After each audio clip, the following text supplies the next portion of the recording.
Përshëndetje të dashur miqtë e mi, përshëndetje të nderuar ndjekës, ja ku po ritakohemi sërish me mua Tirona Lilin,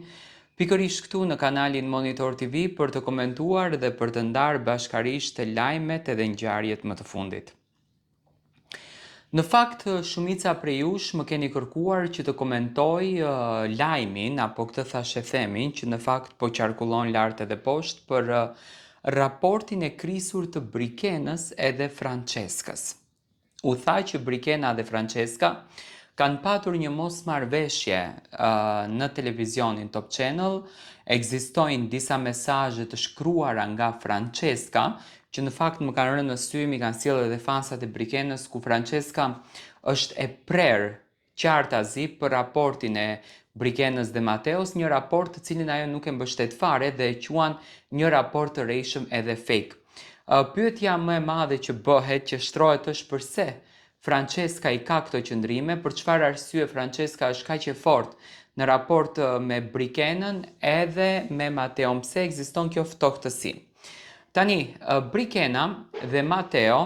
janë duke kaluar momentet e tyre të bukura, janë duke kaluar momentet e tyre të suksesit, momentet e tyre të dashurisë, momentet e tyre të lumturisë. Do me thënë, po jetojnë çastin e tyre. Ato kanë përzgjedhur që te publiku të vinë në këtë formë, kanë përzgjedhur që te publiku të japin më së shumti energji nga puna e tyre, nga emisioni të cilin ato moderojnë, që në fakt janë duke treguar edhe një dimension krejtësisht tjetër nga ana e vet, një dimension që në Big Brother për shembull nuk e kanë treguar. Unë kam thënë gjithmonë që Mateo ka një dimension të gjerë artisti, unë e kam ditur që në Big Brother që Mateo ka një potencial vokalistik dhe ka një lloj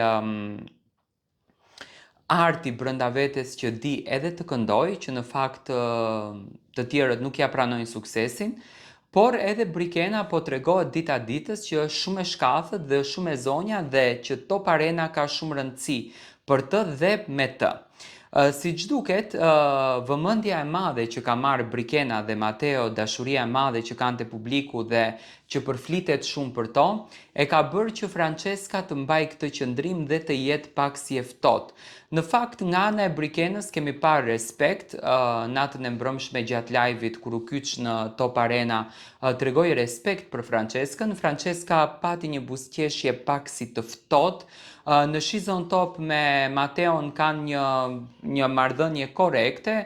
nuk është se shikohen me njëri tjetrin gjatë kohës kur komentojnë vajzat, por do me thënë marrëdhënia është korekte, nuk është se kanë ndonjë inat apo ndonjë mblef. U tha që Mateo është grindur me Franceskën për Brikenën. Nuk e besoj këtë gjën, nuk më duket që edhe Franceska duhet ta ketë me xhelozi qasjen e Brikenës në Top Arena, diheshte që Brikena do të merrte gjithë këtë vëmendje, diheshte që Brikena do të merrte gjithë këtë dashuri sepse është personazh shumë i dashur, por mua nuk më duket që ka ndonjë xhelozi apo inat nga ana e Franceskës. Edhe nëse është ndonjë xhelozi, nuk do ta kisha mbështetur sepse nuk dua që personazhet publik apo njerëzit të cilët duhet të jepen shembuj, që në kuptimin që do me thënë duhet të kemi